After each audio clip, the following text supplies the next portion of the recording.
वारकरी संताचा वारकरी संताची आवाज करी संताचा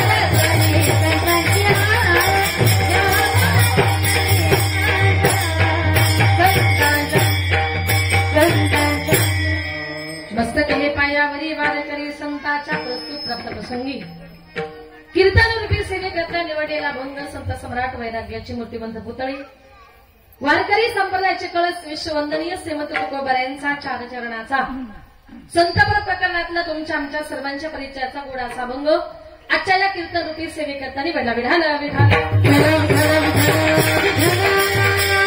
या भंगाद्वारे जगद्गुरु तुकोबाराय म्हणतात की संताचे पायी हा माझा विश्वास. जीवन जगत असताना विश्वास किती महत्वाचा आहे. माणसाला जगण्याकरता 3 गोष्टींची आवश्यकता असते. अन्न, हवा, पाणी. अन्नाशिवाय माणूस 20 ते 25 दिवस जगू शकतो. पाण्याशिवाय तो 10 ते 12 दिवस जगू शकतो. परंतु हवेशिवाय म्हणजे श्वासाशिवाय तो एक क्षणभर देखील जीवन जगू शकत नाही.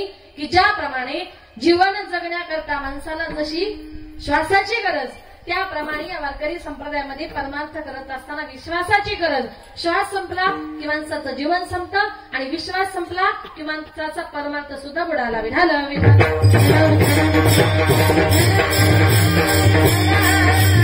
मग या अभंगातून जगद्गुरु तुकोबाराय म्हणतात या जगामध्ये माझा कोणावरच विश्वास नाही. माझा फक्त संतांवर विश्वास आहे. संताचे पायी हा माझा विश्वास. मग ज्या संताबद्दल माझे तुकोबाराय तोंड भरून कौतुक करतात असे संत म्हणजे कोण? संत कुणाला म्हणावं? एका सुवासित कारणे गोड वर्णन केले. सन्मार्गवर्तीना संत तद्रूपेण विद्याविनय बुद्धये सैव वर्तत इति संत. सन्मार्गाने वर्तन करणारे, देवस्वरूप असणारे, विद्या व विनय यामध्ये परिपक्व दशा गाठलेले आणि जगत कल्याण करता अवतीर्ण झालेले त्यांना संत असे म्हणतात. मग संत महात्मे या जगामध्ये अवताराला आले. येण्याचं कारण कशा करता आले? जगाच्या कल्याणा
परोपकारे. आमच्या संतांच्या वाङ्मयामध्ये श्रद्धा, प्रेम, विश्वास हे शब्द जागोजागी आलेले आहेत. परंतु त्या सगळ्या शब्दांचा अर्थ विश्वास असाच होतो. मग आता विश्वास नेमका कोणावर ठेवायचा आणि कोणावर ठेवायचा नाही? एका शुभशिखराने गोड वर्णन केले. नदी नामच, नखी नामच, शृंगी नामच, शस्त्रप्राणी नामच, विश्वासम नैवम कुर्वतम श्रीशूच राजकलेशूच. पहिलं सांगितले म्हणे नदीवर विश्वास ठेवा बा का? म्हटले नाही. म्हटले का? कारण आपण एखाद्या नदीमध्ये जर उतरलो केव्हा त्या नदीला पूर येईल आणि केव्हा ती नदी माणसाला उडून येईल सांगता येत नाही. म्हणून नदीवर विश्वास ठेवायचा नाही. दुसरं नखी नाम म्हणजे नखाचा प्राणी. घरामध्ये पाळलेली कुत्रा किंवा मांजर त्यांना कितीही प्रेमानं खायला द्या, पण एक दिवस मालकाला हाताचा पंजा मारल्याशिवाय राहत नाही. तिसरी गोष्ट सांगितली शृंगी नामचे म्हणजे शिंगाचा प्राणी. आपल्या घरी पाळलेले गायी बैल त्यांना कितीही प्रेमानं खायला द्या, पण एक ना एक दिवस मालकाला जात दाखवल्याशिवाय राहत नाही. चौथी गोष्ट सांगितली म्हटली मग स्त्रियांवर विश्वास ठेवावा का? सुभाषितकार म्हणतात मुळीच नाही. म्हटले का? कारण म्हटले स्त्रियांच्या पोटामध्ये कधीच काही राहत नाही. खरंय ना? बघा, एखाद्या स्त्रीला एखादी गोष्ट जर गावामध्ये माहिती पडली,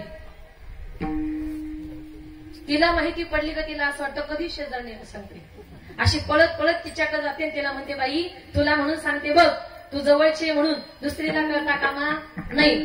म्हणजे त्या दोघी जणी तिथून उठल्या की परत दुसऱ्या घरात जातात, तिला म्हणतात बाई तुला म्हणून सांगते दुसरीला कळता कामा नाही. असं करता करता 2च्या झाल्या 4, 4च्या झाल्या 8, 8च्या झाल्या 16, 16 झाल्या 32. असं करता करता बातमी 5 मिनिटाच्या आत गावभर पसरते. दूरदर्शन पेक्षाही जलद वेग असतो. म्हणून सुभाषितकार म्हणतात स्त्रियांवर विश्वास ठेवू नका. याला कारण का? म्हटले स्त्रियांच्या पोटामध्ये कधीच काही राहत नाही. माझ्या संतांचं प्रमाणे अंतरीचे धावे स्वभावे बाहेरी, तो त्यांचा स्वभाव आहे, पोटामध्ये काही ठेवायचं नाही. म्हणून पुरुष मंडळ तुम्हाला एक प्रश्न विचारेल, जरा उत्तर द्या. अटॅकचं प्रमाण महिलांमध्ये जास्त की पुरुषांमध्ये? कोणामध्ये? पुरुषांमध्ये. याला कारण का माहितीये? तुम्हाला अटॅक काय येतो माहितीये? तुम्हाला एखादी गोष्ट जर माहिती पडली, तुम्ही अजिबात कुणाला सांगत नाही. इतकी मनात दाबून ठेवता, इतकी मनात दाबून ठेवता का त्याचा तुमच्या रक्त दाबावर परिणाम होतो. तुम्ही मरता पण तुम्ही कोणाला सांगत नाही. बघा आमच्या बाया किती मोकळ्या मनाच्या. एखादी गोष्ट माहिती पडली का दुसरीला सांगून लगेच मोकळ्या. म्हणून आम्हाला अटॅक येत नाही, पण तुम्हाला येतो. याला कारण का? तुम्ही ती गोष्ट कुणाला सांगत नाही, पण इथे बसलेल्या प्रत्येकाला सांगेल. तुम्हाला अटॅक जर येऊ द्यायचा नसेल तर एखादी गोष्ट माहिती पडली तर कमीत कमी बायकोला तरी सांगा, म्हणजे ती गावात सांगेल. थोडक्यात काय म्हणजे संत महात्मे म्हणतात बरं का, खरं ही गोष्ट मनामध्ये कधीच काही दाबून ठेवायचं नाही. आणि स्त्रियांच्या पोटामध्ये काही राहत नाही. स्त्रियांची चुकी नाही, आपली चुकी नाही. तुमचं काय, माझ्या पोटात काही राहत नाही. मी कीर्तनकारी म्हणून बघा, ही आपली चुकी नाहीये. हा धर्मराजाने त्याच्या आईला दिलेला शाप आहे. प्रत्येकानं ऐका. ज्या वेळेला कर्णाचा युद्धामध्ये रणांगणावर रणभूमीवर कर्णाचा मृत्यू झाला.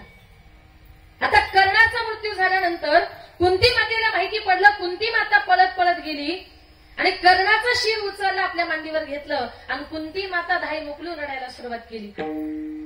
कर्णधारात येथे पडल्यावर धर्मराजा गेला. देव तिथे गेले. धर्मराजाने विचारला, आई अगं कर्ण गेला, आमचा शत्रू गेला. आमचा शत्रू गेला तर तुला आनंद व्हायला पाहिजे, तर तू उलट दुःख व्यक्त, तुला आनंद व्हायला पाहिजे तर तू त्याचा शिर मांडीवर घेऊन दुःख व्यक्त करते. तेव्हा कुंती मातेने सांगितलं का हा जो धारातीर्थी पडलाय ना, हा कर्ण, हा तुमचा शत्रू नाहीये, हा तर तुमचा सगळ्यात मोठा भाऊ आहे. कुंती सांगते देवाला कर्ण तो पांडवरे पहिला, कर्ण तो पांडवरे पहिला, कर्ण तो पांडवरे पहिला. कुंती सांगते देवाला, अरे हा धारातीर्थी पडलाय, हा तुमचा शत्रू नाहीये, तर तुमच्या 5 पांडवांचा सगळ्यात मोठा भाऊ आहे. धर्मराजानं सांगितलं, आई आमचा भाऊ गेल्यानंतर आम्हाला कळलं की तो आमचा सक्का भाऊ होता. इतक्या वर्ष जर ही गोष्ट आम्हाला माहिती पडली असती ना, तर आई आम्ही आमच्या भावाला कधी मारलं नसतं आणि त्याची शिवैरत्व सुद्धा पत्करलं नसतं. धर्मराजानं सांगितलं, आई इतकी मोठी गोष्ट तू तुझ्या पोटामध्ये लपून ठेवली ना, त्या दिवसापासून आई मी या जगातल्या सगळ्या स्त्रियांना शाप देतोय का इथून पुढे स्त्रियांच्या पोटामध्ये कधीच काही राहणार नाही. का एवढी मोठी गोष्ट तिने लपवली. म्हणून अंतरीचे धावे स्वभावे बाहेर, अंतरीचे धावे स्वभावे बाहेर, अंतरीचे धावे स्वभावे बाहेर, अंतरीचे धावे स्वभावे बाहेर,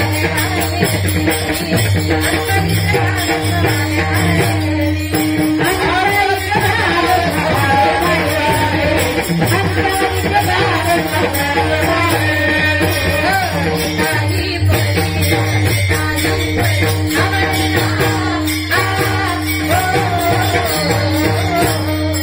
अंतरीचे धावे स्वभावे अंतरिक्ष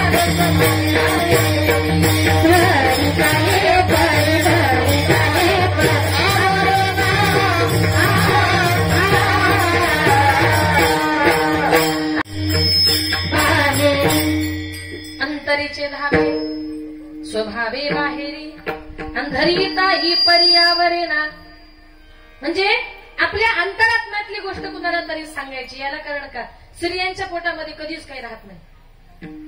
म्हणून तुकोबारायांनी असं म्हटले किंवा सुभाषितकारांनी म्हटले का, या जगामध्ये जीवन जगत असताना माणसाने स्त्रियांवर विश्वास ठेवायचा नाही. म्हटले का, कारण त्यांच्या पोटात काही राहत नाही. बघा, एका गावात एका पाटलाच्या घरी असे मोठे मोठे धान्याच्या कणग्या बाहेर भरलेल्या होत्या. पूर्वीच्या काळी माणसं फार प्रामाणिक असायची. पूर्वीच्या काळच्या लोकांचं धान्य रस्त्यावर पडलेलं असायचं, कुणी हात लावत नव्हता. मग त्या पाटलाच्या घरातली माणसं सगळी लग्नाच्या निमित्ताने बाहेर गेली. शेजारी एक गरीब बाई राहत होती. त्या बाईने विचार केला की अरे, पाटलाच्या घरामध्ये कोणीच नाहीये, आपल्याला 2 वेळेचं अन्न खायला मिळत नाही, कमीत कमी 2-4 दिवस पुरेल एवढे 2-4 पायले आपण तिच्या गहू चोरायचे. म्हणून शेजारच्या बाईनं पाटलीन बाईच्या कणगीतून 4-5 पायल्या गहू चोरले. किती चोरले महिला मंडळ? 4-5 पायल्या. लक्ष द्या, तुम्हाला पुढे उत्तर सांगायचे. आता 4-5 पायल्या गहू चोरल्यानंतर पाटलीन बाई जेव्हा परत आल्यानंतर बघा, स्त्रिया कितीही जरी मोठ्या असल्या तरी स्त्रीचं लक्ष आपल्या धान्यावर बरोबर असतं. आल्याबरोबर पाटलीन बाईंनी कणग्या चेक केल्या. बघते तर काय, एका कणगीतलं धान्य चोरीला गेलेलं. पण स्त्रियांचा स्वभाव असा आहे, एवढं गेलं का एवढं करून सांगायचं. बरोबर. आता माहिती पडल्यानंतर ती पाटलीन बाईंनी विचार केला, म्हटले कुणीतरी धान्य चोरलं. म्हटले बरं असं करा, जरा सगळे तिकडे बघून घ्या बरं. आपण थांबू थोडस. नवरा नवरी पाटलीन बाई ती सुरुवातीपासूनच चालू हो. आता आल्याबरोबर पाटलीन बाईनं कणगीमध्ये बघितलं तर गहू चोरीला गेले. आता जिनी चोरली तिने विचार केला की अरे, आपण पाटलीन बाईचे गहू चोरले खरे, पण गावात कुणाला माहिती पडले की नाही. तिला रात्रभर झोप लागली नाही. गरीब होती पण बिचारी प्रामाणिक होती. नाविलाज होता, खायला अन्न मिळत नव्हतं म्हणून तिने थोडेसे गहू चोरले होते. रात्रभर तिला झोप लागली नाही. सकाळी सुटली आणि म्हटली गावामध्ये कुणाला माहिती पडले की नाही, जरा जाऊन बघावं. म्हणून गावात अशी फेरफटका मारण्याकरता गेली. बघते तर काय, गावात मारुतीच्या मंदिरासमोर असे 100-1 माणसं जमले होते. म्हटली 100% मी पाटलीन बाईच्या गावाची चोरी केली आणि त्या गावाचीच ती चर्चा असणार. घाबरली, एकाला हाक मारली. म्हटली दादा जरा इकडे या. म्हटलं काय बाई? अहो चर्चा कसली चालली? म्हटली काही नाही हो, रात्री एका शेतकऱ्याच्या बैल चोरीला गेला. नाही म्हटली मला वाटलं माझ्या गावाचंच की काय. आता तिथलं झालं, पुढे गेली. पुढे एका गल्लीमध्ये बचत गटाच्या बायका जमल्या होत्या 10-12 जणी. ती म्हटली बायकांना तेवढंच काम. 100% म्हटली मी पाटलीन बाईचे गहू चोरले आणि माझ्या गव्हाची चर्चा असणार. त्यांच्या जवळ गेली. म्हटली ताई अहो गप्पा कसल्या चालल्या? म्हटली काही नाही ग, आमच्या बचत गटाची मीटिंग म्हटली त्याची. त्याने म्हटली मला वाटलं माझ्या गव्हाचंच की. आता बरं झालं म्हटली पुरुषांना माहिती नाही, महिलांना माहिती नाही. आता मेन पाटलीन बाईला माहिती पडले की नाही, जरा जाऊन बघावं. परत अशी सगळा गाव फिरून पाटलीन बाईच्या दारासमोर आली. बघते तर काय, पाटलीन बाई शिव्या देत होती. कोणी मेलीनं माझ्या कणगीतून काल पोतं भरून गहू नेले. किती होते? 4-5 पाहिल्या. आता पोतं भरून गहू नेले. ही गेली. म्हटली पाटलीन बाई काय झालं? म्हटली अगं काल मी लग्नाला गेले आणि कोणी मेलीनं माझ्या पोत्यातून माझ्या कणगीतून म्हटली पोतं भरून गहू नेले. म्हटली पाटलीन बाई अहो कशाला खोटं बोलता हो, तुमच्या कणगीतून मी फक्त 5च पाहिल्या गहू चोरले. अंतरीचे धावे स्वभावे बाहेरी. म्हणजे तो त्यांचा स्वभाव आहे. म्हणून सुभाषितकार म्हणतात स्त्रियांवर विश्वास ठेवू नका. मग पुढे जाऊन सांगितलंय, म्हटली बायकोवर ठेवावा का? म्हटले अजिबात नाही.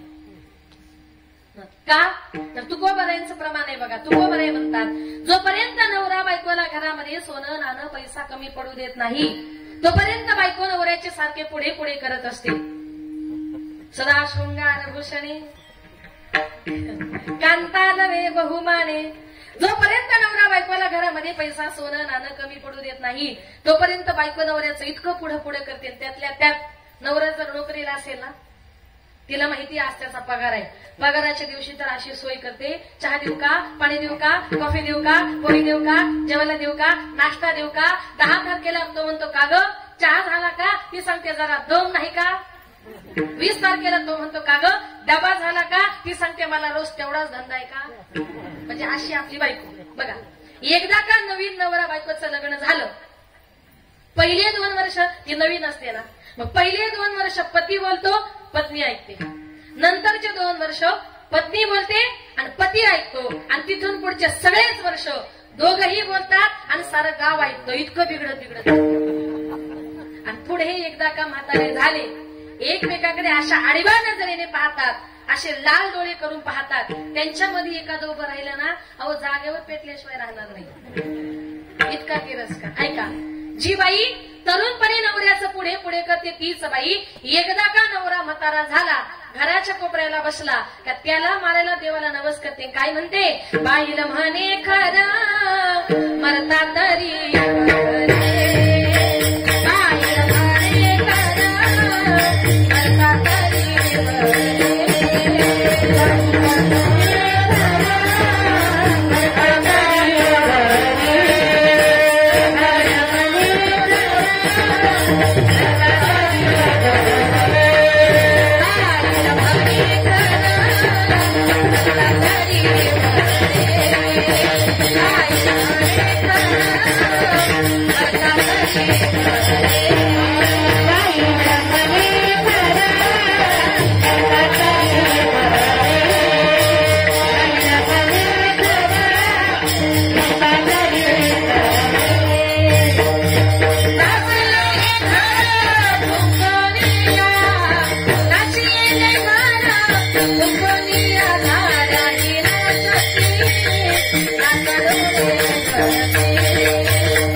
बाईला म्हणे खरं मरता तरी मरता तरी बरे. खर म्हणजे आपल्या भाषेत गाढव. ती म्हणते या गाढवानं थुकून थुकून सगळं घर नासवलं, हा मेला तरी मरतो. मरता तरी बरे, नासले हे घर थुंकोनिया. जी बाई तरुण बाई नवऱ्याचं पुढे पुढे करते तीच बाई एकदा का नवरा म्हातारा झाला त्याला मारायला देवाला नवस करते. म्हणून संत महात्मे म्हणतात बायकोवर विश्वास ठेवायचा नाही, पण मी म्हणते ठेवावा. पुरुष मंडळ तुम्ही सांगाल कशाला? तुमचा बायकोवर विश्वास आहे म्हणून तुम्ही जिवंत आहात. कारण 2 वेळेचं अन्न तुम्ही विश्वासाने तिच्या हातच खाता आणि तिच्या मनामध्ये आलं याला मारायचंच. तुमच्या जेवणामध्ये एकच रोग्याचा थेंब टाकला तर तुम्ही गायब. तुमचा विश्वास आहे म्हणून 2 वेळेचं अन्न विश्वासानं खाता. मग साधकाने तुकोबारायांना प्रश्न केला, तुकोबाराया अहो कीर्तन सुरू झाल्यापासून म्हणता याच्या विश्वास ठेवू नका, त्याच्या विश्वास ठेवू नका. कुत्रा आलं का? त्याचंही काही भाग्य असेल तिकडे पाठवा.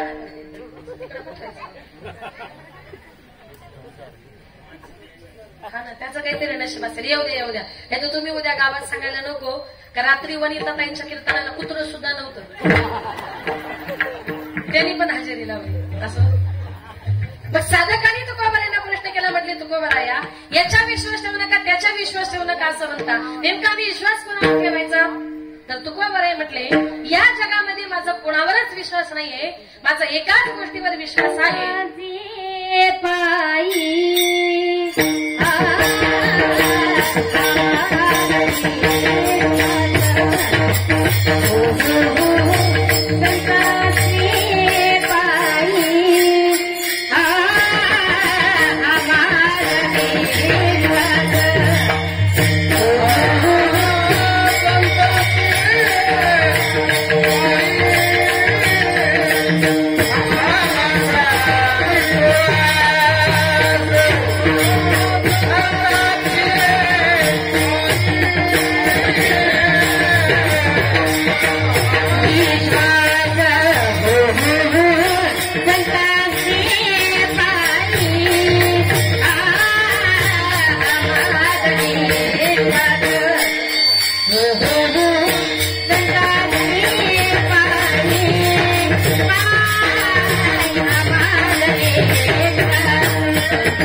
संताचे पायी हा माझा विश्वास सर्व भावे दास झालो त्यांचा. तुकाराम म्हटले या जगामध्ये माझा कुणावरच विश्वास नाही, माझा फक्त संतांवर विश्वास आहे. म्हणून संत महात्म्याने जो मार्ग तुम्हाला मला दाखवला, प्रत्येकाला संतांनी सांगितलेल्या मार्गाने जायचंय.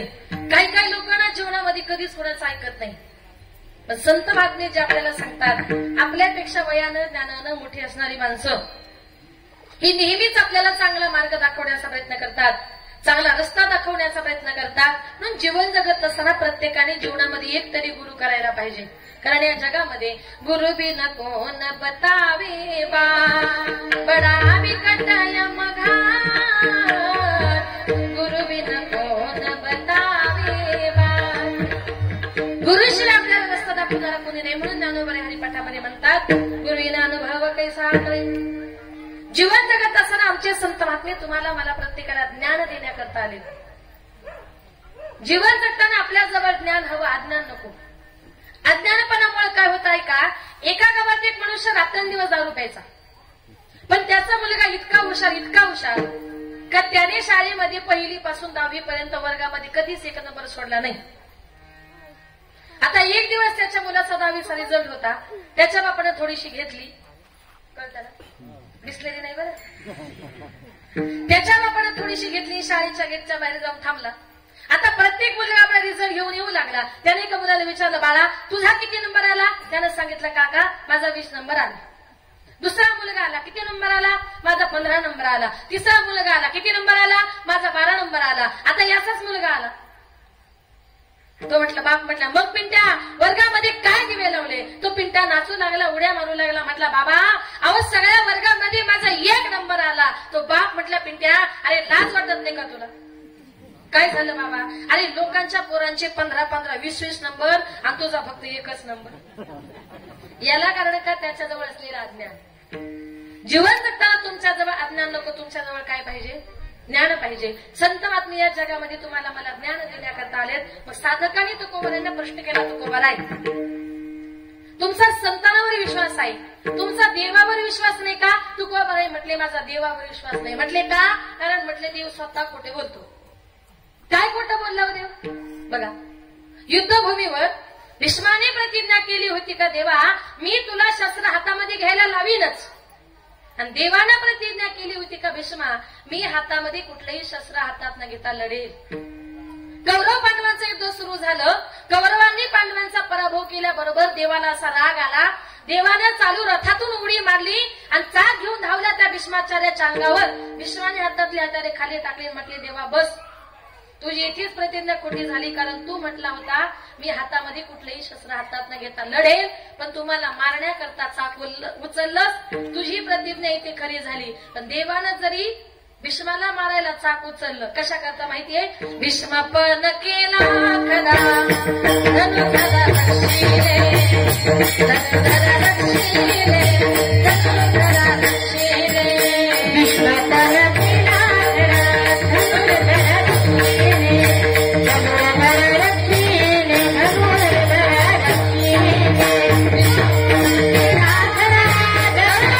रक्षिले.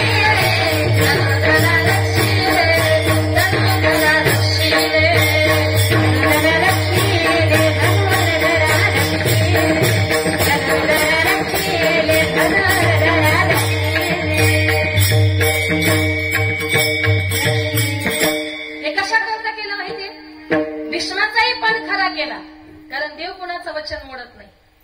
काय त्यानं सांगितलं होतं ना, देवा मी तुला शस्त्र हातात घ्यायला लावीनच. हातामध्ये शस्त्र अस्त्र घेतलं, भीष्माचाही पण खरा केला आणि त्याच्यासोबत अर्जुनाचं सुद्धा रक्षण केलं. म्हणजे देव जरी स्वतः खोटं बोलतो तरी आपल्या भक्ता करता, अर्जुना करता त्याला खोटं बोलावं लागलं. म्हणजे देव स्वतः खोटं बोलतो पण दुसऱ्याला सुद्धा खोटं बोलायला लावतो. म्हणजे कोणाला लावलं? प्रत्येकाला एका प्रसंग फार सुंदर आहे. परत एकदा कौरव पांडवांचं युद्ध सुरू झालं. पहिल्या दिवशी कौरवांनी पांडवांचा पराभव केला, दुसऱ्या दिवशी पराभव. रोज तोच प्रकार पाहून देवाला फार राग आला. गंमत अशी, कौरवांच्या बाजूचा नेमका अश्वत्थामा नावाचा हत्ती मेला होता आणि द्रोणाचार्याच्या मुलाचं नाव सुद्धा अश्वत्थामाचं होतं. देवाने विचार केला, आपण युद्धभूमीवर जर अश्वत्थामा मेला असा आरडाओरडा जर केला, यांचं काय चाललंय? कुठे मालक?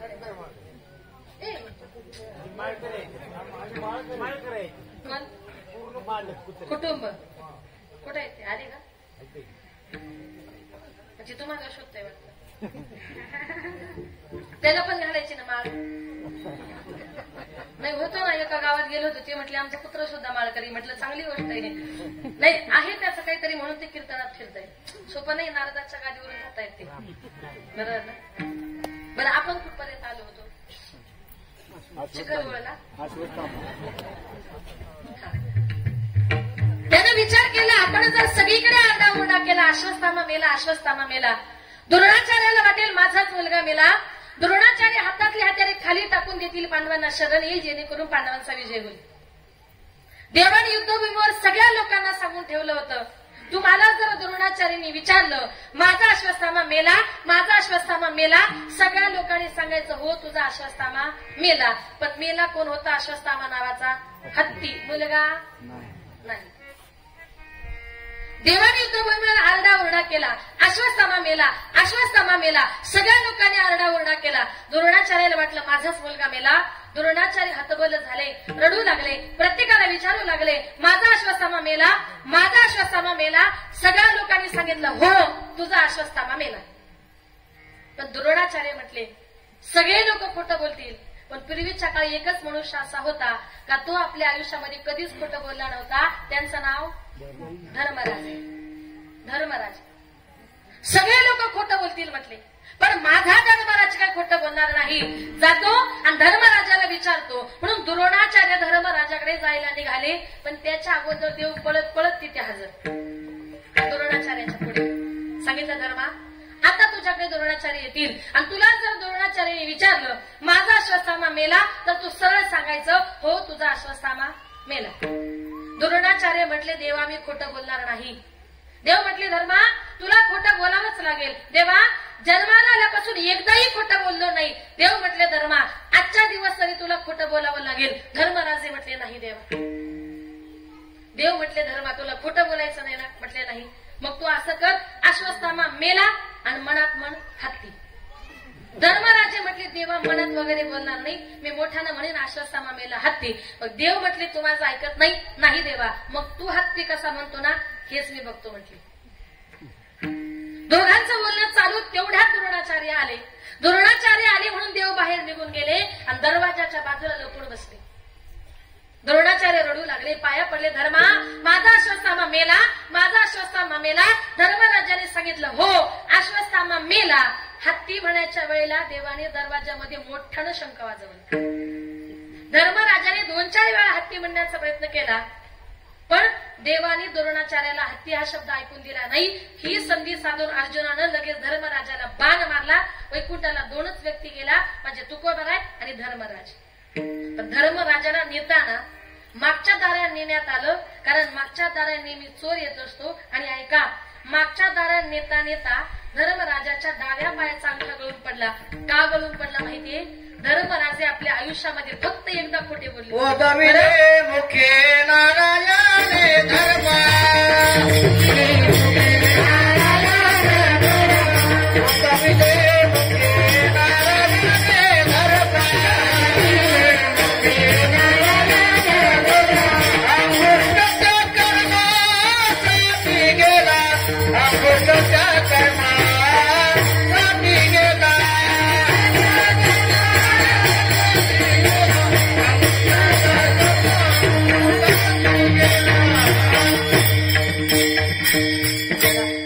धर्मराजाला नेता नेता धर्मराजाच्या डाव्या पायाचा अंगठा गळून पडला. का गळून पडला माहितीये?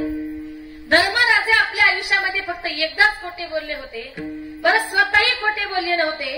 देवाने त्यांना खोटं बोलायला लावलं तरी त्यांच्या डाव्याचा पायाचा अंगठा गळून पडला. मग इथे बसलेल्या प्रत्येकाने एक विचार करा, आपण दिवसातून किती वेळा खोटं बोलतो? मग जाताना आपलं काय काय गळून पडेल सांगता येणार? मी म्हणते आपला एकही अवयववरती बरोबर जाणार नाही, इतकं आपण खोटं बोलतोय. वदविले मुखे नारायण धर्मा अंगुष्ट त्या कर्मा साथे गेला. म्हणजे थोडक्यात काय, देव स्वतः खोटं बोलतोच बोलतो, मग दुसऱ्याला देखील खोटं बोलायला लावतो. पण त्याच्यामध्ये काय असतं माहितीये? भक्ता राखे पायापासी दुर्जनासी संहारी. देव जरी खोटं बोलतो ना तरी फक्त आपल्या भक्ताच्या उद्धारा करता. म्हणून तुकोबारायांनी म्हटले माझ्या देवावर सुद्धा विश्वास नाही, म्हटले मग माझा संतावर विश्वास आहे. बरं, त्या संताचे पाय इतके पवित्र आहेत का त्या संताच्या पायाची पायधूळ आपल्या मस्तकाला लावण्याकरता. संताचा जाऊ द्या हो, माझ्या तुकोबारायांच्या बायकोच्या सुद्धा चरणाची धूळ माझ्या भगवान परमात्म्यानं आपल्या तोंडामध्ये घातली होती. बघा, ज्या वेळेला तुकोबाराय भामचंद्रावर जायचे, भंडाऱ्यावर जायचे, अभंग निर्माण करायचे, तेव्हा तुकोबारायांची बायको जिजा जोपर्यंत नवरा जेवत नाही नवऱ्याकरता रोज भाकरीचं टोपलं घेऊन जायची, जेवण नवऱ्याला घेऊन जायची. आणि एक दिवस चालता चालता तिच्या पायामध्ये काटा मोडला. काटा मोडल्याबरोबर भगवान परमात्मा तिथं गोराख्याच्या रूपामध्ये आले. सांगितलं काय झालं? काही नाही, म्हटले पायामध्ये काटा मोडलाय. आता काटा मोडलाय म्हटल्यानंतर पूर्वीच्या काळी माणसं काय करायचे माहितीये? जो पाय आहे ना तो गुडघ्यावर घ्यायचे आणि मग काट्याने काटा काढायचे. बरोबर ना? पूर्वीच्या काळची माणसं काट्याने काटा काढायचे. आताही लोक काट्यानेच काटा काढतात पण वेगळ्या पद्धतीने. आताचा काटा वेगळा. बघा, मग तो देव काय करायचा? आपण सुद्धा बघा काय करायचो, जिथे काटा भरलाय तिथे असं जिभेला लावायचं, पायाला लावायचं, जिभेला लावायचं. 4-5 वेळेला देवानी तिच्या चरणाची पायधूळ आपल्या तोंडामध्ये घातली. का तर जिजाबाईचे पाय जर इतके पवित्र आहेत तर तुकोबारायांचे पाय किती पवित्र असतील? त्या संताचे पाय किती पवित्र असतील? त्या संताचे पाय इतके पवित्र आहेत का त्या संताच्या चरणाची पायधूळ आपल्या मस्तकाला लावण्याकरता देव संताच्या मागे धावत असतो. देवई चिर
धावत चालती मागे मागे. त्या संताचे पाय इतके पवित्र आहेत का त्या संताच्या चरणाची पायधूळ आपल्या मस्तकाला लावण्याकरता नामयाचे पाणी चाले केशराजा, नामयाचे पाणी चाले केशराजा.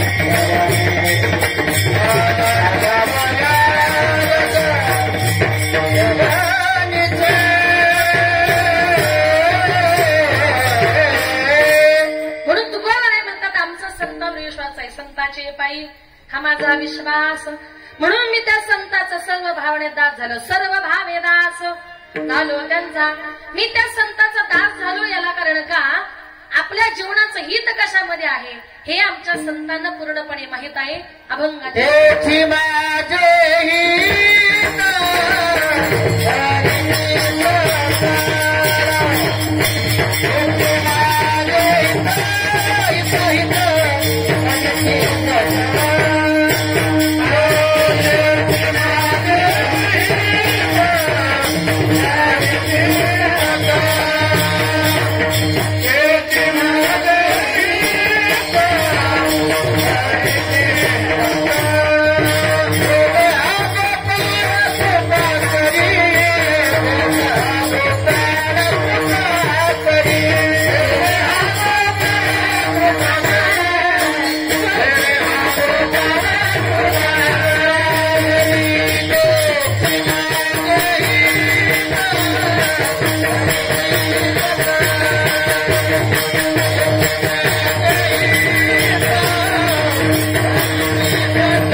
करीती सगळ जेने हा गोपाळ कृपा करी. आपल्या जीवनाचं हित कशामध्ये आहे? तुकोबरे म्हणतात हित ते करावे देवाचे चिंतन. मनुष्य देहाने जन्माला आल्यानंतर आपलं हित आहे देवाचं चिंतन करण्यामध्ये. मग या देहाने आपण हरिपठाला गेलं पाहिजे, कीर्तनाला गेलं पाहिजे, भजनाला गेलं पाहिजे, आळंदीला गेलं पाहिजे, पंढरपूरला गेलं पाहिजे. आणि हे सगळं जर तुम्ही करत नसाल तर तुमची फजिती शेवटी काय होते? एक सुंदर उदाहरण सांगते ऐका. एका जंगलामध्ये एका झाडावर एक माकड आणि माकडीन दोघे जण बसले होते. लक्ष आहे ना तुमचं? कुठं बसले होते? कोण बसले होते? म्हणजे तुमचं लक्ष आहे का? चिंगम खाताय का तुम्ही? चौघाच्या चौघ पण थुकून या नाही ना? गिळून घ्या बरं, गिळून गिळलं मला ते बंद करा, मला दिसतंय चांगलं. एका जंगलामध्ये एका झाडावर एक माकड आणि माकडीन दोघ जण बसले होते. तेवढ्यात त्या विहिरीतून आकाशवाणी झाली, जो कोणी प्राणी या विहिरीमध्ये उडी मारेल त्याला मनुष्य जन्म प्राप्त होईल, आणि जो कोणी मनुष्य या विहिरीमध्ये उडी मारेल त्याला वाटेल त्या प्राण्याचा जन्म प्राप्त होईल. आता ती आकाशवाणी त्या माकडीने ऐकली. स्त्रियांचं मन कसं जरा भावनिक असतं, स्त्रिया कशा थोड्याशा भावनिक असतात. ती आकाशवाणी ऐकल्याबरोबर ती माकडीन त्या माकडाला म्हणते, अहो मनुष्य जन्म प्राप्त करण्याची संधी आली, चला मारायची का उडी? त्या माकडानं सांगितलं नको. बरं आहे आपलं माकडाचं, या झाडावरून त्या झाडावर कशाला माणूस बनायचं? तिने सांगितलं ऐका, अहो मनुष्य जन्म मिळणं फार अवघड आहे. एक एको योनी कोटी कोटी फेरा, तेव्हा माणसाला तो मनुष्य जन्म प्राप्त होतोय आणि अनासही आपल्याला मिळणार आहे. बरं नाही कशाला म्हणता? ऐका माझं, आपण मारू उडी. या जगामध्ये स्त्री हट्ट झाला की ऐकावंच लागतं. त्यानं सांगितलं ठीक आहे, तू म्हणते ना उडी मारायची, पण उडी मारताना दोघांनी बरोबर, नाहीतर मी मारायचं उडी आणि तू राहायची झाडावर बसून असू नको व्हायला. ती म्हटली तेवढा बायकोवर विश्वास नाही का? नसेल तर हात पकडा म्हटली. हवा तो तुम्ही 1 2 3 म्हणा. तुम्ही 3 म्हटलं की आपण दोघं जण उडी मारू. त्या माकडाने आपल्या बायकोचा असा पॅक असा हात पकडला. ते माकड म्हटलं 1 2 3 म्हटलं की दोघांनी त्या विहिरीमध्ये उडी मारली. आता उड्या मारल्या बरोबर त्या माकडाचा झाला दिव्य पुरुष आणि माकडीनीची झाली सुंदर श्री.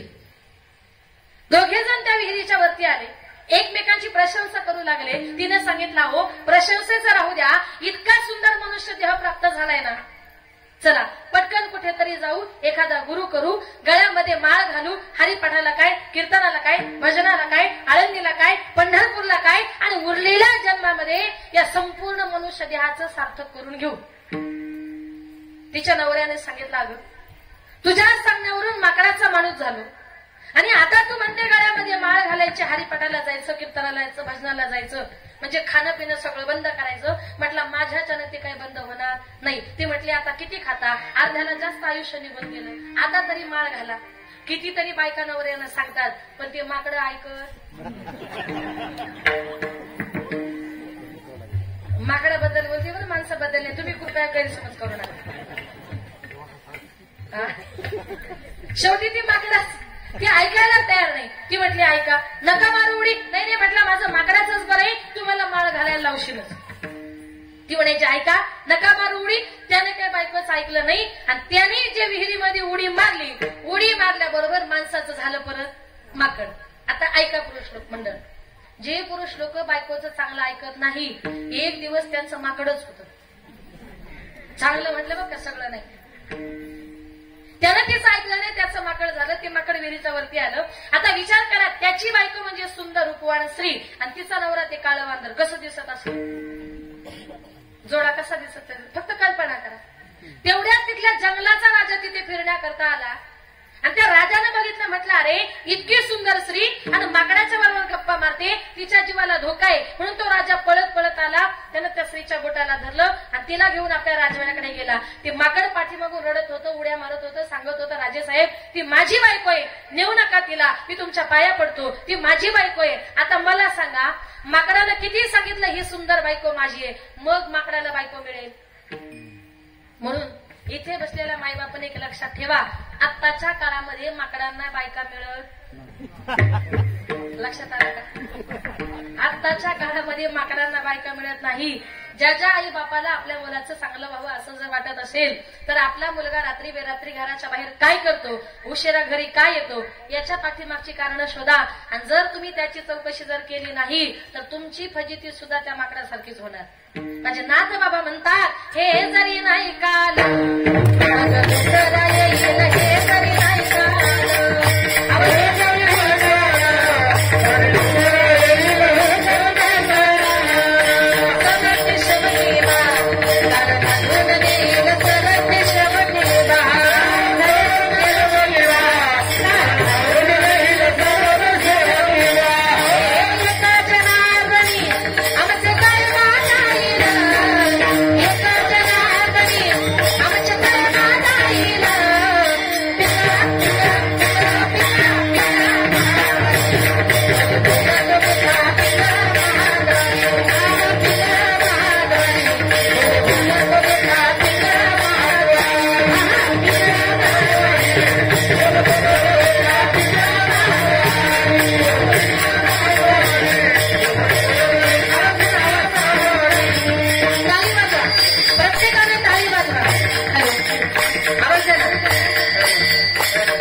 आम्ही तुम्हाला सांगतोय गळ्यामध्ये माळा घाला, हरिपाठाला जा, कीर्तनाला जा, भजनाला जा.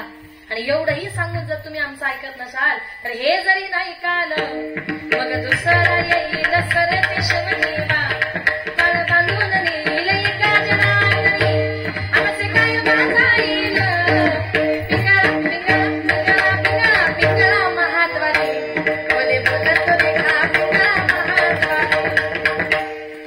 म्हणून आपलं हित कशामध्ये आहे तर देवाचं चिंतन करण्यामध्ये. आणि जर नाही केलं तर संत बाप्ते म्हणतात तुमची फजिती सुद्धा त्या माकडासारखीच. त्याचे माझे हित करीती सकळ. मग मनापासून जर त्याचं चिंतन केलं तर जेणे हा गोपाळ कृपा करी.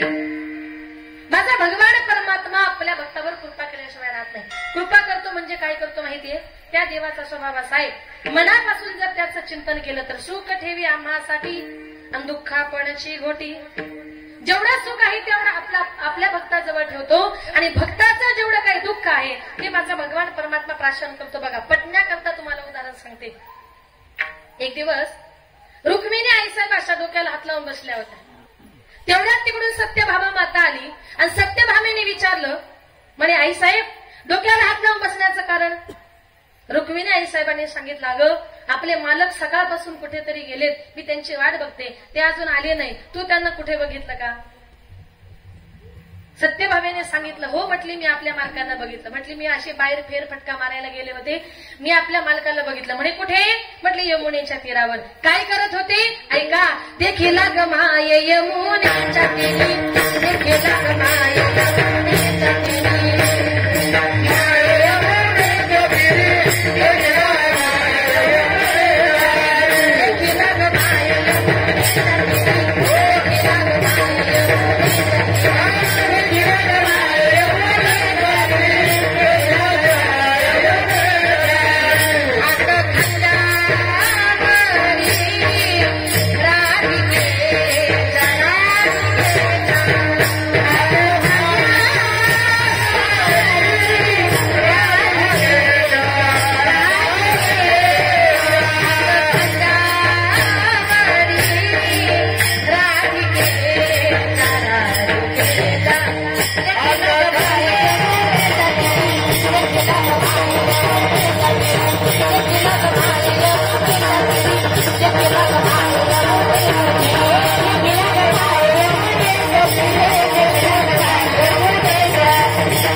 देखीला गमाय यमुनेच्या तीरी. काय करत होते म्हटली नुसते उभे नव्हते तर हात खांद्यावरी राधिकेच्या.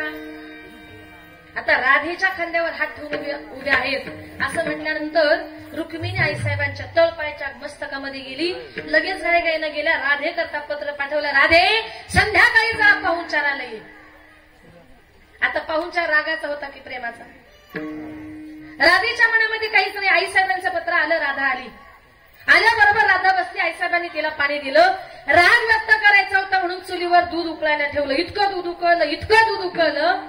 उकळत्या दुधाचा ग्लास घेतला, राधेच्या हातामध्ये दिला. सांगितलं राधे एवढं पिऊन टाक, दूध आरोग्याला चांगलं असतं. कारण रुक्मिणी आईसाहेबांना वाटलं एवढं दूध पिले का ही कायमची गोवडी बोलणार म्हणजे देवीच्या नादी लागणार. असा उकळत्या दुधाचा ग्लास राधेच्या हातामध्ये दिला आणि कुतूहलाने आईसाहेब राधेच्या तोंडाकडे बघत होत्या. मनामध्ये देवाचं चिंतन चालू होतं, कृष्णाचं चिंतन चालू होतं. राधेने तो दुधाचा ग्लास घेतला, गटा गटा दूध पिलं. दुधाचा ग्लास खाली ठेवला. सांगितलं आईसाहेब छान पाहुणचार झाला, आता येते. राधा निघून गेली. रुक्मिणी आईसाहेबांच्या मनामध्ये प्रश्न, माझ्या हाताने उकळत्या दुधाचा ग्लास दिला, राधेला काहीच कसं झालं नाही, असं डोक्यामध्ये विचारांचं काहूर वाजलं होतं. तेवढ्यात भगवान परमात्मा श्रीकृष्ण परमात्माले असे पलंगावर पहुडले. रुक्मिणी आईसाहेब देवाच्या चरणाची सेवा करण्याकरता गेल्या. बघते तर काय देवाच्या तळपायाला खालून असे मोठे मोठे फोड आलेले होते. रुक्मिणी आईसाहेब म्हणतात देवा अहो एवढ्या उन्हातानाची उन्हाळ्याच्या दिवसामध्ये बिना चप्पलचे कुठं गेले होते पराक्रम करायला. देवाने सांगितलं रुक्मिणी मी जाताना चप्पल घालून गेलो होतो आणि मी काय उन्हात गेलो नव्हतो. माझ्या पायाला फोड आलेत ना, हा माझा नाही, हा सगळा तुझा पराक्रम आहे. रुक्मिणी आई साहेब म्हणतात देवा अहो सकाळपासून तुमची माझी भेट नाही आणि तुमच्या पायाला फोड आली याच्यात माझा पराक्रम कसा काय? देवानं सांगितलं रुक्मिणी खरी बोलशील? म्हटले हो. आज आपल्या घरी कोणी पाहुणे आले होते? म्हटले कोण? म्हटले राधा. पाहुणचार केला? हो देवा. काय दिलं पाहुणचारात? म्हटले दूध. कसं दिलं खरं सांग. ती म्हटली उकळतं.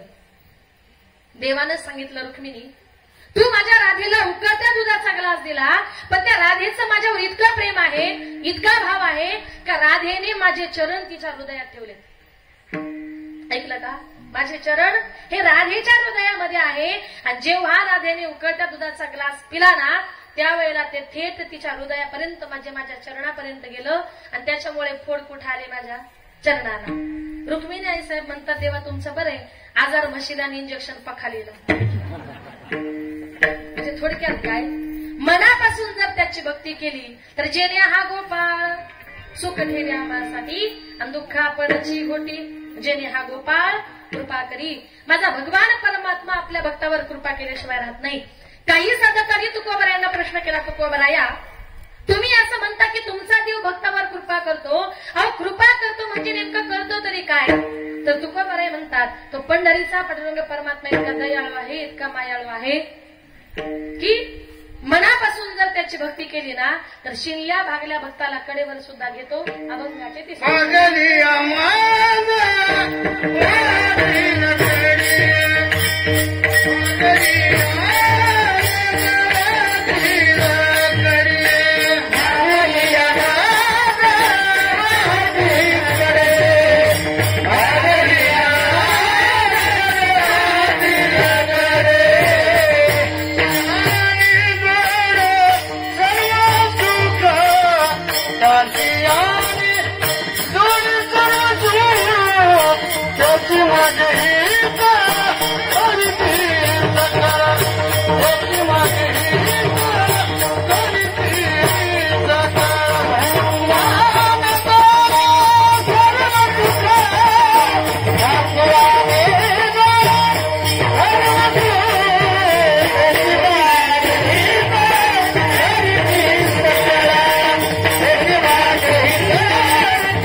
त्यांचे निजोडे सर्व सुख.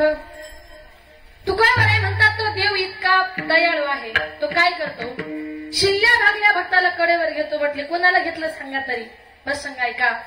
ज्या वेळेला पैठणमध्ये नाथमाजींचं पंजोबा भानुदास महाराज यांचं पैठणमध्ये कीर्तन झालं होतं त्या कीर्तनामध्ये नाथ बाबा सांगत होते माझा पंढरपूरचा देव इतका दयाळू आहे जर आषाढीची त्याची पायीवारी केली ना ज्याला हात नाही त्याला हात देतो ज्याला पाय नाही त्याला पाय देतो जो बैरा आहे त्याला कान देतो. आंधळ्यासी डोळे पांगळ्यासी आंधळ्यासी डोळे पांगळ्यासी आंधळ्यासी डोळे पांगळ्यासी आंधळ्यासी डोळे पांगळ्यासी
पाय बहिरे ऐकती कानी रे.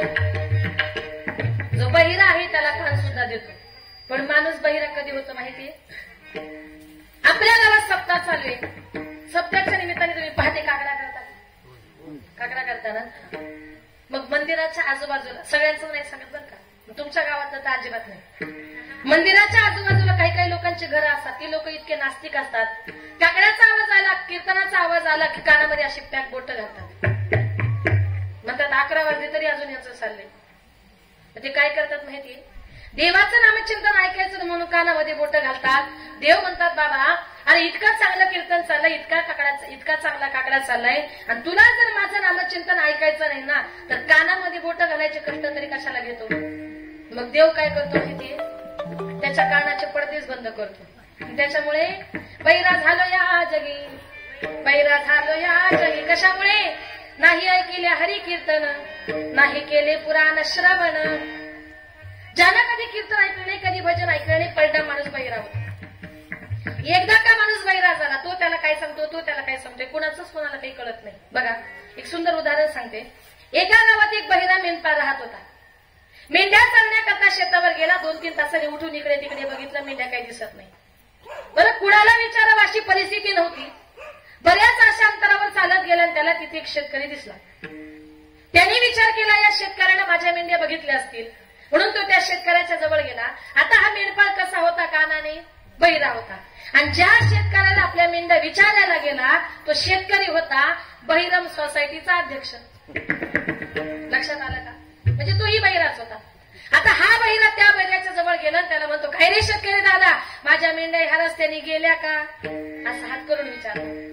तो शेतकरी बहिरा असल्यामुळं त्याला वाटलं हा सांगतो की तुझ्या मेंढ्या ह्या रस्त्याने या शेतामध्ये लावलंय काय. तो म्हटला या शेतात ना सगळे कांदे लावलेत. त्याला वाटलं हा सांगतो की तुझ्या मेंढ्या या रस्त्याने गेल्या. आता हाताच्या संकेतानुसार बऱ्याच अशा अंतरावर गेला आणि त्याला त्याच्या 20-25 मेंढ्या मिळाल्या. त्याला आनंद वाटला की अरे त्या शेतकऱ्याने आपल्या एवढ्या मेंढ्या सापडून दिल्या, त्याचे आपल्यावर फार उपकार झालेत. मग उपकारातून उतराई होण्याकरता काहीतरी केलं पाहिजे. त्याच्या त्या 20-25 मेंढ्यांमध्ये एक पाय मोडलेली मेंढी होती आणि तिला चरायला न्यायचं म्हटलं त्याला बगलेत घालून न्यावं लागायचं.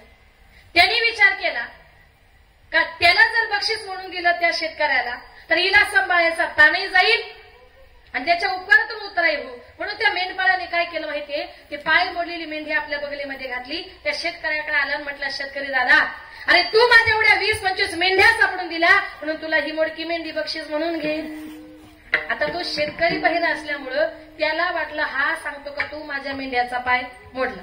तो म्हणतो अरे बाबा अरे मी तुझ्या मेंढ्याच पाहिला नाही तर मी तुझ्या मेंढ्याचा पाय मोडू कशाला. आणि हा याला काय सांगतोय का तू माझ्या एवढ्या 20-25 मेंढ्या सापडून दिल्या म्हणून तुला ही मोडकी मेंढी बक्षीस म्हणून घे. 2 तास झाले, 3 तास झाले, दोघांचं भांडण काही मिटत नाही.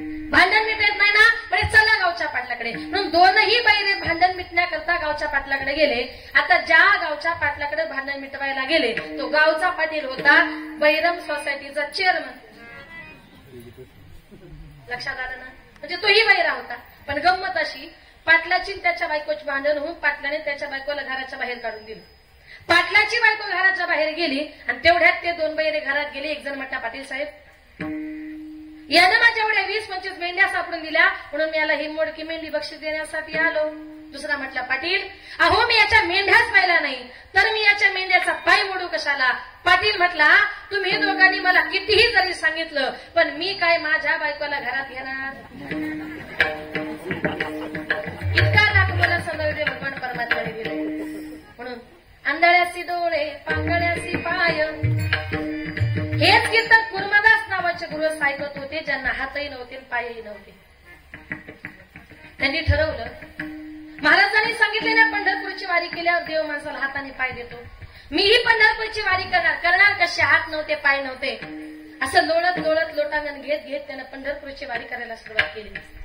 रस्त्यानं लोळत चालल्यामुळे अनेक प्रकारचे काटे टोचले होते, अनेक प्रकारचे खडे रुतले होते, सगळ्या अंगातून रक्त वाहत होतं, सगळं शरीर जखमांनी भरलं होतं. लहुळगावच्या आपल्या पंढरपूरच्या अगोदर एक 30 किलोमीटर अंतरावर लहुळगाव आहे. त्या लहुळ गावापर्यंत कुर्मदास गेले आणि त्यांच्या लक्षामध्ये आलं आता माझं शरीर क्षीण झाले, मी काय पंढरपूरला पोहोचू शकत नाही. एका वारकऱ्याला सांगितलं, दादा जरा इकडे या, पंढरपूरला चाललात ना, जरा देवाला माझा निरोप सांगा का तुमचा कुर्मदास नावाचा भक्त आहे. पैठणहून तुमची पायी वारी करण्याकरता निघालाय, हात नाही पाय नाही.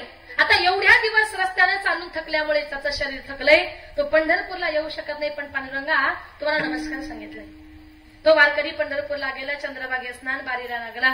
सांगितलं, पांडुरंगा तुमचा कुर्मदास नावाचा भक्त आहे, त्याला हात नाही पाय नाही, पैठणहून पायी वारी करण्याकरता निघालाय, रस्त्याने लोळत चालल्यामुळे सगळ्या अंगाला खडे रुतलेत, काटे रुतलेत, सगळ्या शरीराला जखमा झाल्यात, तो तुमच्यापर्यंत पोहोचू शकत नाही, लहुळ गावातच थांबलाय. देवा तुम्हाला नमस्कार सांगितलाय. देवाला सगळं काही सण होतं हो, पण आपल्या भक्ताचं दुःख पाहून देवाचं अंतःकरण तिळतिळ तुटतं. गरिबांचा देव म्हणजे माझा पंढरीचा पांडुरंग परमात्मा. गरिबांचा देव, देवाचं अंतःकरण तिळतिळ तुटतं. देव तत्काळ पंढरपुरातून निघाले, लहुळ गावला आले. कुर्मदासाचा शोध घेतला. गटाराच्या बाजूला एक ओणक्यासारखं शरीर, बिना हातापायाचं शरीर, सगळं रक्ताने माखलेलं, जखमांनी भरलेलं सगळं शरीर पाहिलं. देव धावत गेले, त्या कुर्मदासाला उचललं, आपल्या मांडीवर घेतलं, त्याचं शरीर पितांबराने पुसून साफ केलं आणि सांगितलं, कुर्मदासा तुम्हाला हात नाही पाय नाही, एवढी येण्याची गरज काय होती हो? काही नाही म्हटले. पंढरपूरमध्ये भानुदास महाराजांचं कीर्तन ऐकलं.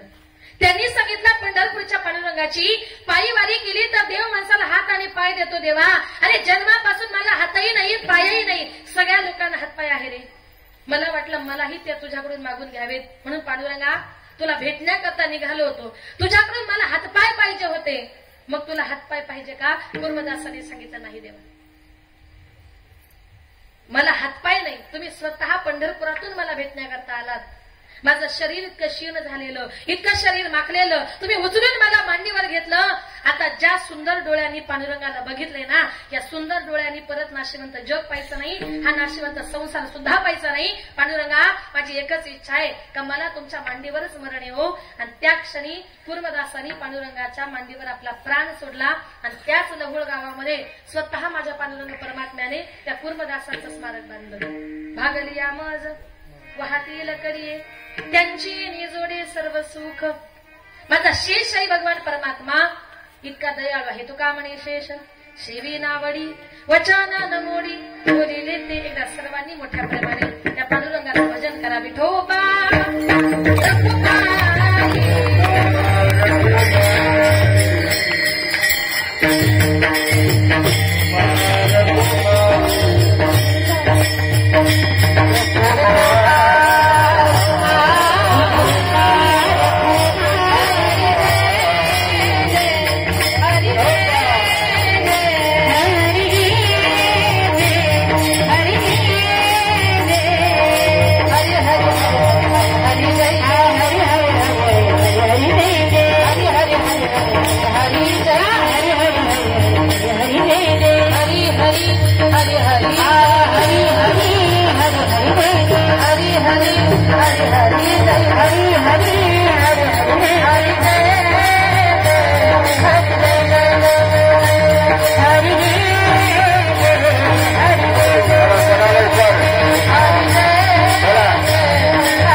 संताचे पायी हा माझा विश्वास, सर्व भावे दास झालो त्यांचा, तिचे माझे हित करीते सकळ, जेने हा गोपाळ कृपा करी. आता या ठिकाणी माझ्या अल्पमतीप्रमाणे अभंगाचा धावता भावार्थ आपल्या समोर मांडण्याचा प्रयत्न केला. कार्यक्रमाची वेळ ही संपत आलेली आहे. शेवटचे 10 मिनिटं बाकी आहे. जास्त वेळ घेणार नाही. उरलेल्या वेळेमध्ये थोडंसं प्रबोधनाविषयी बोलते. संत तुलसीदास म्हणतात की माते तुला जर मुलांना जर जन्म द्यायचा असेल तर चांगल्या मुलांना चांगल्या मुलींना जन्म देण्याचा प्रयत्न करा. कारण आत्ताच्या काळामध्ये आपल्या मुलांवर आपल्या मुलींवर उत्तम प्रकारे संस्काराची गरज आहे. ज्याप्रमाणे तुम्ही संस्कार कराल त्याप्रमाणे आपली मुलं घडतील आणि त्याप्रमाणे आपली मुलं म्हातारपणी आपल्या आई वडिलांची सेवा करतील. जीवनामध्ये आपले मायबाप हे सगळ्यात महत्वाचं दैवत आहे. जिवंतपणी माणसाला आई बापाची किंमत कळत नाही. एकदा का गेले नंतर कितीही रडलं फायदा होत नाही. गेली दुरी दिगंतरा, एकदा का आपले मायबाप गेले ना आपल्या घरी परत कधीच येऊ शकत नाही. पुन्हा येणे नाही घरी, विजला हो नंदादीप कशी जाऊ मी मंदिरी, लाडकी माझी आई वाट पहा ती कैवारी, भोळी रखुमाई गेली झाली उदास पंढरी, श्रद्धांजली देता थरथरे माझी काया, राहू दे रे माझी आई मोक्षपदी देवराया, राहू दे रे माझा बाप मोक्षपदी देवराया. जिवंतपणी माणसाला मायबापाची किंमत कळत नाही. पण एकदा का आपले मायबाप या जगातून या विश्वातून निघून गेले, शेजारच्या आईला दुसऱ्याच्या आईला कितीही आई जरी म्हटलात ना, दुसऱ्याच्या आई या जगामध्ये आपली आई कधीच होऊ शकत नाही. आई आई करीते आई कोणीच होईना, माझ्या आईची घसर शिजे नारीला येईना, आई आई करीते आई सुखाचा सागर, तिच्या कर्तृत्वाचा वृक्ष बहरला देरेदार, आई आई करीते आई साखरेचा खडा, तोंडात घालते गोड झाल्या दात दाढा. आई म्हणायला किती गोड वाटतं. तोंडामध्ये साखरेचा खडा टाकावा ना, इतकं माईबापाचं नाव गोड असतं. पण तेच माईबाप एकदा का माणसाला सोडून गेले, माणसाला अन्न पाणी गोड लागत नाही. या विश्वामध्ये आई बापासारखं श्रेष्ठ दैवत नाही. प्रत्येक ठिकाणी संतांनी कवींनी कवयित्रींनी सर्वांनी आईचेच गोडवे गायले. बापाची गोडे आजपर्यंत कोणी गायले नाही. जीवनामध्ये जितकी आई महत्वाची तितका आपला बापही महत्वाचा. आई म्हणजे घराचं मंगल असं तर बाप म्हणजे घराचं अस्तित्व असतो. आणि त्या अस्तित्वाला आपण का विसरतो. निबंध लिहिले जातात आईबद्दल, वक्तृत्व केलं जातं आईबद्दल, कविता लिहिल्या जातात आईबद्दल, बापाबद्दल फारसं बोललं जात नाही. आज प्रत्येकानं आईचं वर्णन केल्यामुळे आईची महती प्रत्येकाला कळाली. पण बापाचं महत्व मुलांना कळणार कधी हो. आणि जोपर्यंत मुलांच्या समोर समाजाच्या समोर कीर्तनाच्या माध्यमातून प्रबोधनाच्या माध्यमातून बाप मुलांपर्यंत पोहोचत नाही ना, तोपर्यंत मुलं आपल्या माईबापाला सांभाळत नाही. जीवनामध्ये थोडा स्वर द्या. आपला बाप आपल्या जीवनामध्ये काय करत असतो. उरामंदी माया त्याच्या काळ्या मेघावानी, दाखविना कधी पुन्हा डोळ्यातल पाणी, झिजू झिजू संसाराचा गाडा हाकला, होता मंदी हसू जणी कणा वाकला, घडी भर तू थांब जरा ऐक त्याची धापन, लय्या वगड हाय गड्या उमगाया बापर, उमगाया बापर, लय्या वगड हाय गड्या उमगाया बापर, उमगाया बापर, मुकी मुकी माया त्याची मुकी घाल मेल, लेकराच्या पायी उभा जन्म उधळेला, आधाराचा वड जणू वाकल आभाळ, त्याच्या हिना पाचोळा जिनरान माळ, जिनरान माळ, घडी भर तू थांब जरा ऐक त्याची धापन, लय्या वगड हाय गड्या उमगाया बापर, उमगाया बापर, लय्या वगड हाय गड्या उमगाया बापर, उमगाया बापर.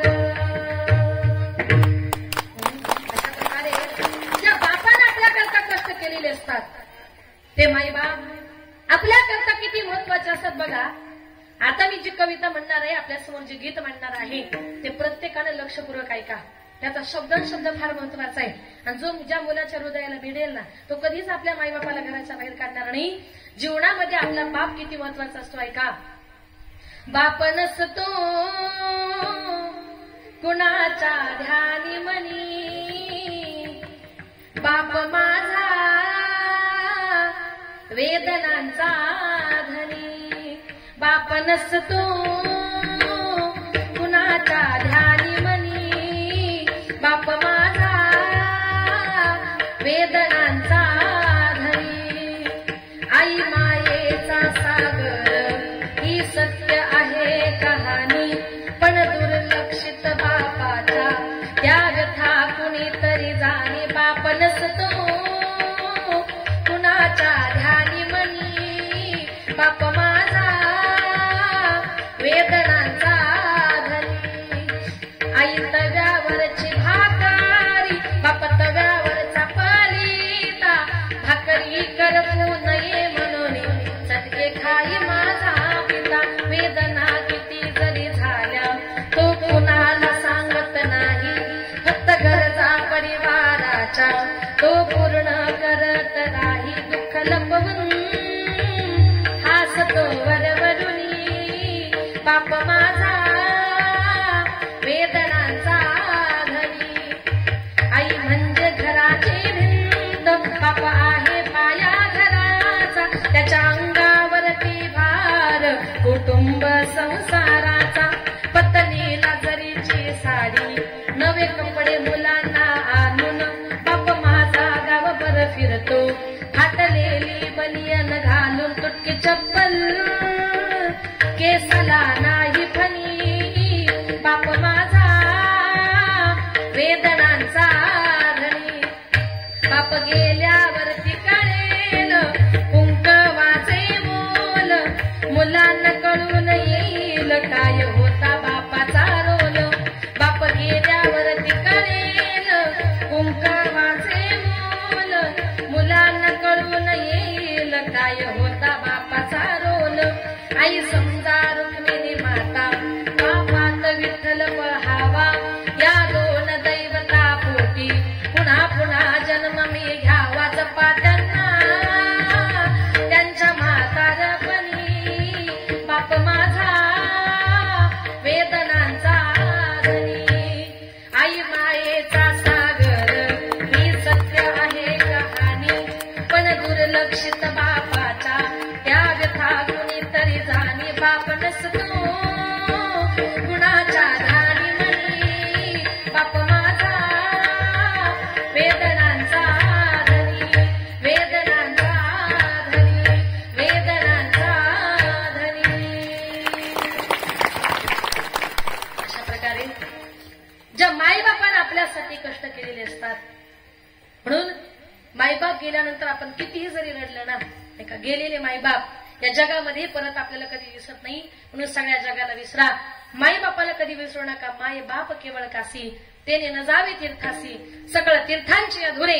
आणि जी काही माता पितरे, माईबाप हे सगळ्यात महत्वाचा दैवत आहे. शेवटी जाताना एक सांगेल का, ज्या माझ्या छत्रपती शिवाजी राजांनी हर हर महादेवा गर्जना करतो व महाराष्ट्र घडवला, त्या राजांचं गुणगान आपण केलं पाहिजे. एका माणसाने मला प्रश्न विचारला, ताई तुम्ही कीर्तनामध्ये राजे राजे म्हणता, तुमचे राजे नेमके होते तरी कोण? देव होते का? तर नीट ऐका, छत्रपती शिवाजी राजे नेमके होते तरी कोण? विजयासारखी तलवार चालून गेला, विजयासारखी तलवार चालून गेला, निधड्या छातीने हिंदुस्थान हलवून गेला. मुठभर मावळ्यांना बरोबर घेऊन हजारो सैतानाला नडून गेला. आणि स्वर्गामध्ये गेल्यानंतर 33 कोटी देवांनी ज्याला वाकून मुजरा करावा ना, असा एकाच मर्द मराठा माझा शुभा होऊन गेला, शुभा होऊन गेला, शुभा. हर हर महादेव, हर हर महादेव, हर हर महादेव. गिरिशिखरी किरीटा परी लहरी भगवा ध्वजा, उगवला तारा तिमिर हरा गलना शिवाजी राजा. उगवला तारा तिमिर हरा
शिवाजी महाराज की संभाजी महाराज की रहाणे.